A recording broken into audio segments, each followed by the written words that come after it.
We're going into the series that we've made. Well, I've made a series. It's like the most inspirational animes or mangas that I found in my experience, right? And this one is about Berserk. Have you heard of Berserk? It's insane. Basically, it's a manga that got made into an adaptation, an anime adaptation.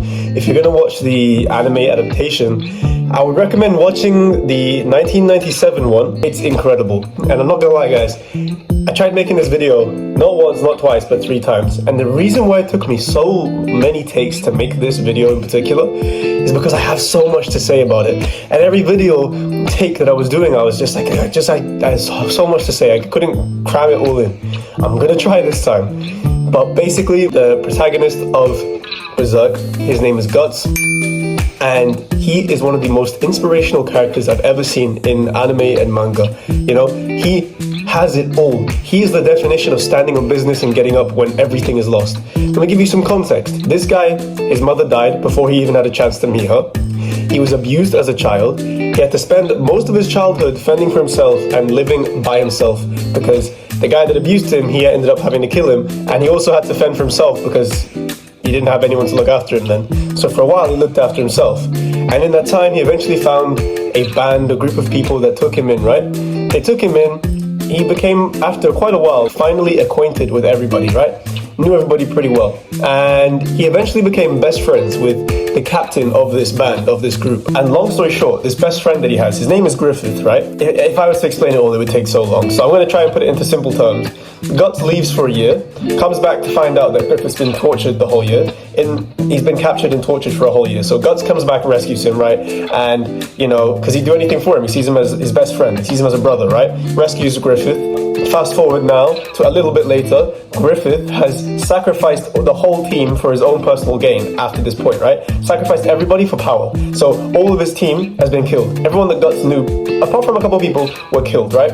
And as a result, Griffith gained absolute power. He became this demon god, right? It's like a god hand. That's what it was called. In the process of that happening, Guts has to cut off his own arm trying to save one of the people that he loved, like a girl that he loved. He cut off his own arm to try and rescue her, and he couldn't rescue her.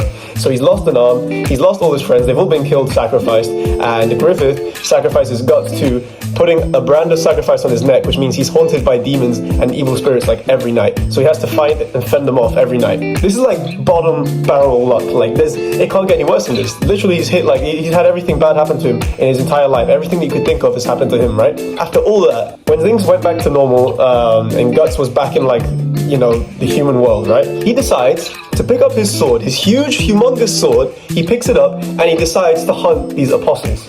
Like, to put it simply, like plainly, people that don't know what that is, just like demons, right? That work under the god hands, under these gods.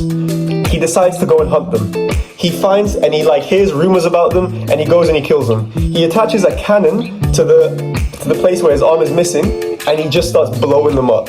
Do you know how insane that is? After that, most people would give up. Most people would just roll over. Like, that's it. Your whole life is ruined. Your whole life has been done. I mean, how much worse can it get? This guy doesn't care in the slightest.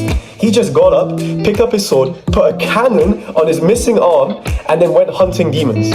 He doesn't care. He welcomes it. He's like, you know what? You think you messed up my whole life? I'm going to continue to hunt demons until I find you, which his end goal is to kill Griffith because he's done all of this to him in the end when he would do anything for him. So after all this betrayal, he's like, I don't care if Griffith is a god now. I'm going to put a cannon on my arm, grab my sword and hunt down all of his servants, all of his demonic servants, all of these apostles, kill them all until I finally get to Griffith and kill him. Even though Griffith is now a god, he doesn't care that he's a mere mortal. This guy is a mere mortal and he's hunting down demons after all of this just happened in his life. It shows you that no matter what happens, you can keep getting up. See, something could be beating you down, something could keep dragging you down or pushing you down or holding you back in life. But you actually can choose to fight back. If you fight back against the thing that is pushing you down and keeping you down in life, you might just win. You may just win. The odds may be against you right now. They may be completely stacked up. And it may seem like there's nothing you can do. But if there's nothing you can do, you may as well fight back. And that's what he does. There's nothing else he can do. So he may as well fight back. Because who knows? In a moment where there seems to be absolutely no hope, that is where you may triumph. Because when you have nothing left to lose, then you might as well try. You might as well just go for the kill. Who knows? You may actually get it. Because if everything's been taken from you, there's nothing more that can be taken, so you may as well start taking from it. Whatever that has been taken from you, you take from it. You can take just as much from it as it can decide to take from you. It doesn't mean you have to lay down there and let it beat you, whatever it is. Let it take everything from you. You can choose to get up and fight back. It is a choice. Or you can choose to stay on the ground. It can't get any worse, so you may as well just give it a shot. Who knows?